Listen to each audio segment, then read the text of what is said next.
Assalamualaikum warahmatullahi wabarakatuh. Saya Setiawan dari Fakultas Ekonomi Manajemen Universitas Putra Indonesia Cianjur. Di sini saya akan mereview kembali pertemuan kedua tentang selayang pandang hukum ekonomi. Nah, yaitu apa sih hukum? Hukum adalah peraturan yang tertulis maupun tidak tertulis yang mengatur manusia dalam hidup bermasyarakat yang apabila dilanggar bisa mendapatkan sanksi yang tegas. Nah, oleh karena itu, hukum mempunyai tujuan, yaitu tujuannya untuk mencapai keadilan, kepastian, dan kemampuan manusia dalam hidup bermasyarakat dan bernegara. Nah, itu ada dasar pengaturan dalam Undang-Undang NRI 1945, yaitu pasal 1 ayat 3 negara Indonesia adalah negara hukum. Nah, bab 10 pasal 27 ayat 1 yang menyatakan bahwa segala warga negara bersama kedudukan di dalam hukum yang pemerintah wajib menjunjung hukum dan pemerintah itu dengan tidak ada kecualinya. Nah, ciri-ciri negara hukum yaitu satu, adanya perlindungan terhadap hak asasi manusia yaitu HAM.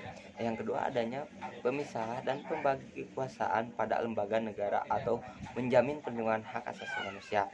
Nah, yang ketiga yaitu ada pemerintah berdasarkan peraturannya. Yang keempat, adanya peradilan administrasi. Ada unsur negara hukum, yaitu satu, adanya suatu sistem pemerintahan sebuah negara yang didasarkan kepada pendudukan rakyat. Nah, yaitu ada pemerintah dalam melaksanakan tugasnya harus berdasarkan hukum atau peraturan perundang-undang yang telah ditetapkan. Nah, adanya pengawasan dari badan atau lembaga peradilan yang bebas dan mandiri, dalam artinya lembaga peradilan yang tersebut benar-benar tidak memihak siapapun. Ada pula prinsip-prinsip hukum dalam bisnis, yaitu satu, adanya kegiatan ekonomi. Yang kedua, adanya keuntungan yang menjanjikan. Yang ketiga yaitu terpenuhinya syarat-syarat perjanjian. Satu, adanya kesepakatan para pihak. Dua, kecapakan bertindak. Empat, adanya objek tertentu. Dan yang keempat yaitu adanya jaminan dari adanya pelaksanaan bisnis hukum atau keamanan.